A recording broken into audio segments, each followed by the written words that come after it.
Good morning everyone! It's Wendang! Good vibes lang! Let's go! Nag-usap pala kami dyan nila ate na pupunta kami ng Webe Ecija. Dahil kailangan daw i-confine si Papa dahil hindi pa umuokay ang lagay niya. Kaya agad-agad kami nagbiyahe papunta sa kanya. Naka L3 nga kami niyan. Sasakyan nga pala yan ni Ate Tinay. Pumasok na din pala kami ng Calax niyan. Ingat sa amin. Aduy. Medyo mahaba-haba nga pala ang biyahe namin yan. Aabutin kami dyan ng hapon. Tiyanig ko din muna sila ate sa loob. Nakita ko talaga na nalulungkot din sila.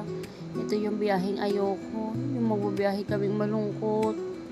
Nung mga oras na yan, nakakakaba. Kasi habang palapit kami ng palapit kay Papa, hindi ko alam kung paano maging matatag sa harap niya. Sa pagpapatuloy ng biyahe namin, papasok na para kami ng SLEX. Pasalamat na lang kami kasi hindi din naman traffic yung ibang way na dinaanan namin. Sinasabihan ko nga dyan si Vincent na mag-focus lang sa pagdadrive at huwag munang isipin ang problema. Kailangan namin makarating ng ligtas at makita si Papa. Ganito pala talaga ang pakiramdam pag magulang mo yun nagkakasakit. Hindi ko mawari kung ano nga ba nararamdaman ko ng mga oras na yan. Halos wala din po kaming mga tulog ng mga oras na yan. Dahil nung mga madaling araw, tumatawag sa amin si Mama at kitang-kita namin kung paano atakihin si Papa. Alam nyo guys kung ano yung isa sa pinasasalamatan ko ay yung meron akong mga kapatid na masasandalahan. Alam kong hindi din kami okay, pero sa isa't isa kami humuhugot ng lakas. Tawag na nga ng tawag sila ate dyan kasi daw hanap na si Papa. Kung pwede lang lumipat pa, nandyan na kami kanina pa. Sobrang sakit pala talaga pag nakikita mo nahihirapan na yung magulang mo. Hindi ko alam kung ano yung gagawin ko o sino yung tatawagin ko. Basta nagtitiwala lang ako kay Lord. Alam ko lahat na nangyayaring ito sa amin ay may dahilan. Alam kong ipapaliwanag din sa akin ng Diyos yun. Marami man akong katanungan, pero inaantay ko na lang ang kasagutan. Basta, nahihirapan na talaga ako dyan guys. Chinek ko na din dyan sila ate dahil nagugutom daw sila.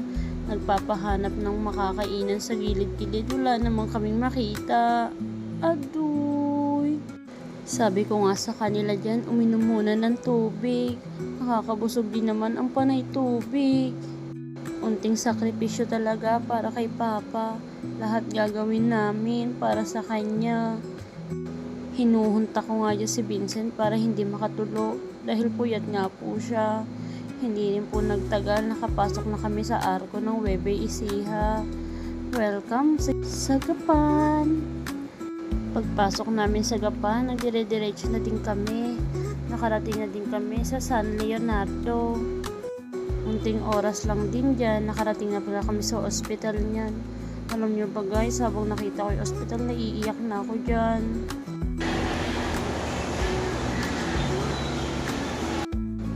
Nung nakita ko si Papa, hindi ko napigilan yung luha ko.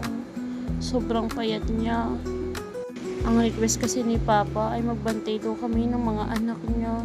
Hindi ko ba alam ba't yun na yung nire-request niya. Kaya nung nakita niya kami lahat, halos natutuwa siya. Ang dami niyang kwento pero hindi namin maintindihan. Tumayo nga ako dyan at kinuhanan ko sila ng video. Ang sarap lang sa pakiramdam dahil yan lang ang wish ng aking ama. Bumaba nga muna ako para maghanap ng pagkain ni Papa. Nagre-request kasi siya ng mga pagkain kaya binilhan ko siya agad. Medyo malayo din pala dito yung tindahan. Fast forward, ako nga muna nagbantay kay Papa ng mga oras na yan kasi isa lang ang kailangan. Lagi daw kasi akong bukang bibig ni Papa kaya nung pagkarating ko nagbihis lang ako dyan tapos binantayan ko na siya. Medyo pagod at antok na din ako ng mga oras na yan pero okay lang para kay Papa. Papalakas ako. Nagpaalam na muna kay Papa na uuwi muna ako saglit kila ate. Hindi ko na talaga kaya, bumabaksak na talaga yung mata ko. Si Ate Joan at Ate Tinay nga muna yung iniwan namin dun sa ospital. Babalikan na lang din namin sila maya-maya. Magluluto lang din ako ng pagkain nila. Hanggang dito muna guys. Salamat sa panonood.